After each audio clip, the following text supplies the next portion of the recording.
میں واپسی میں سفر میں بریلی شریف بھی گیا, دوبارہ ابھی آتا ہوں. بیٹھا 1 گھنٹہ فاتحہ پڑھی تو مجھے ایک صاحب نے وہاں بتایا کہ جی پچھلے ہفتے کچھ لڑکے آ گئے دیوبند سے فاتحہ پڑھنے کے لیے, ان کو پتہ لگا تو ان کو بہت مارا. میں کہا سبحان اللہ.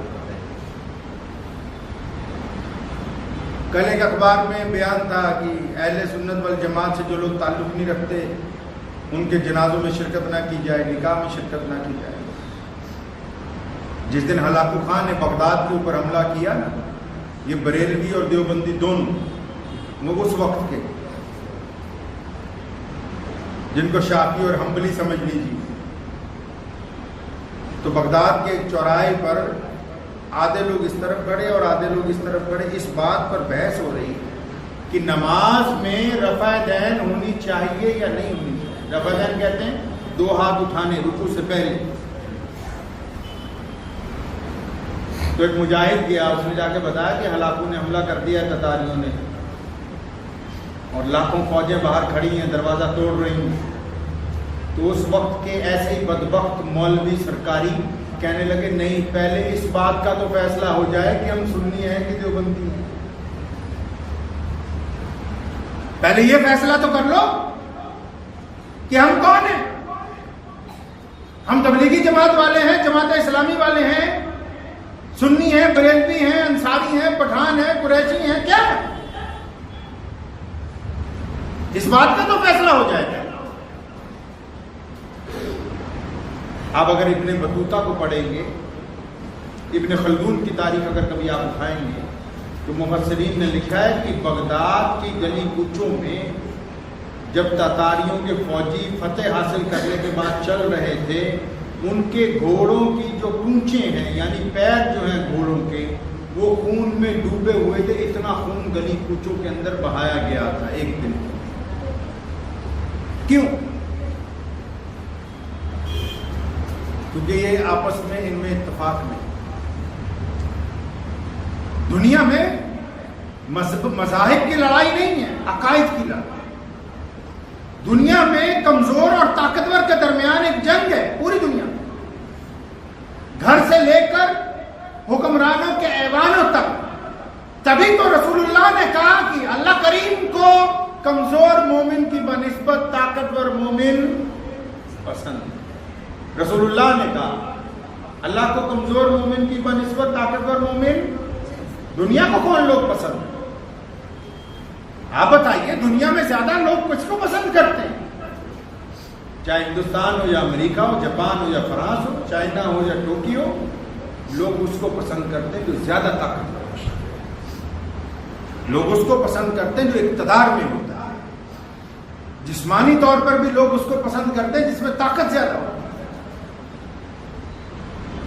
حضور اکرم صلی اللہ علیہ وسلم نے کمزور لوگوں کو ہی تو اٹھایا کہ تم طاقتور کے مقابلے میں کھڑے ہو جاؤ تاکہ تم پر ظلم نہ ہو.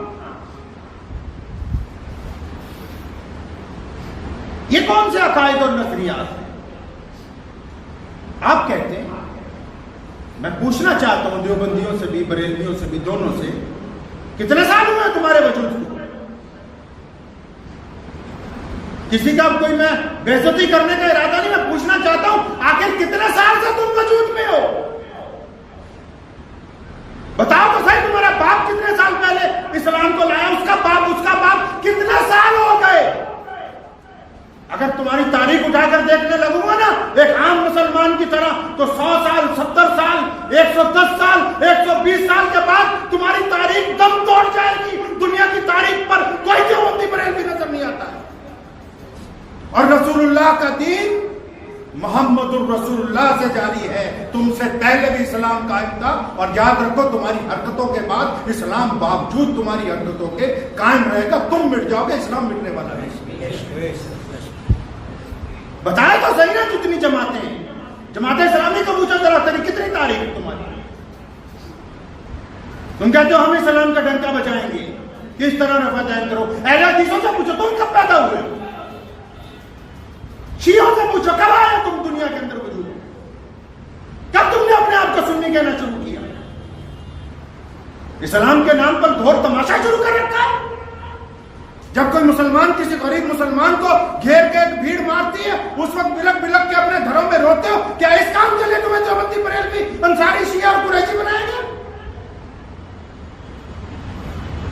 شرم و حیا اتار کر پھینک دی اس قوم کو. اتنی بھی غیرت باقی نہیں رہی کہ ہم یہ دیکھیں کہ ہم محمد رسول اللہ صلی اللہ علیہ وسلم کی امت میں سے. تم کہتے ہو کہ ہم دیوبندی ہیں، بریلوی ہیں، ہم انصاری ہیں، ہم قریشی ہیں، ہم شیعہ ہیں، سنی ہیں، لیکن جو پٹائی کرنے والا ہے اس نے تو ایک دفعہ نہیں پوچھا تبریز کو کہ ذرا یہ تو بتا کہ تیرا چلہ لگایا کہ نہیں. اس نے نہیں پوچھا ان سے کہ تو اجمیر شریف جاتا ہے کہ کلیر شریف جاتا ہے. اس نے پوچھنے کی کوئی زحمت نہیں کی کہ تو تازیہ نکالتا ہے کہ نہیں نکالتا ہے. اس نے نہیں اس سے ایک دفعہ بھی پوچھا کہ تمہارے یہاں اجتماع ہوتے کہ نہیں ہوتے، کتنی تسبیح پڑھتے ہو، کتنا ثواب تم کو ملے گا. رسول اللہ صلی اللہ تعالی علیہ وسلم نے اثر مغرب جنگ خندق میں حکم فرمایا کہ چھوڑ دو، قضا کر دو.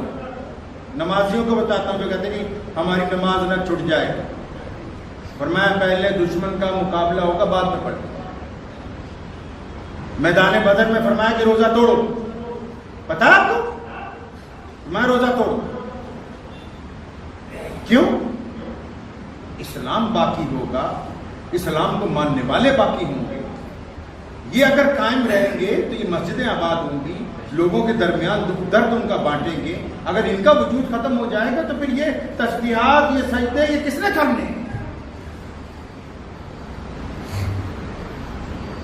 یہ جتنے لیڈر بنے پھرتے ہیں فیس بک یہ بھی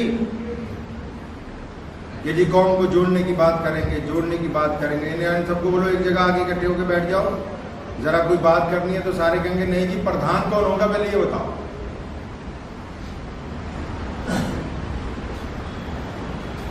قبرستانوں میں نا پردھان بنا دیا جائے گا، وہاں نا پردھانیاں شروع کروا دی جائیں. پردھان کون ہوگا جی؟ لوگ اپنے امیر کو امیر نہیں مانتے. ہر بندہ چاہتا ہے کہ میرے مزاج کے مطابق سسٹم کو چلنا چاہیے. جب تک اپنے دین کے مزاج کو شامل نہیں کریں گے اپنے درمیان، کوئی بھی سسٹم کامیاب نہیں ہو سکتا. یہ آج کے بیان کا مقصد یہ نہیں ہے کہ ہم خوفزدہ ہیں، ڈرے ہوئے ہیں. ہم انگریز سے نہیں ڈرے گا. دنیا کی کوئی طاقت اہل ایمان کو ڈرا نہیں سکتی.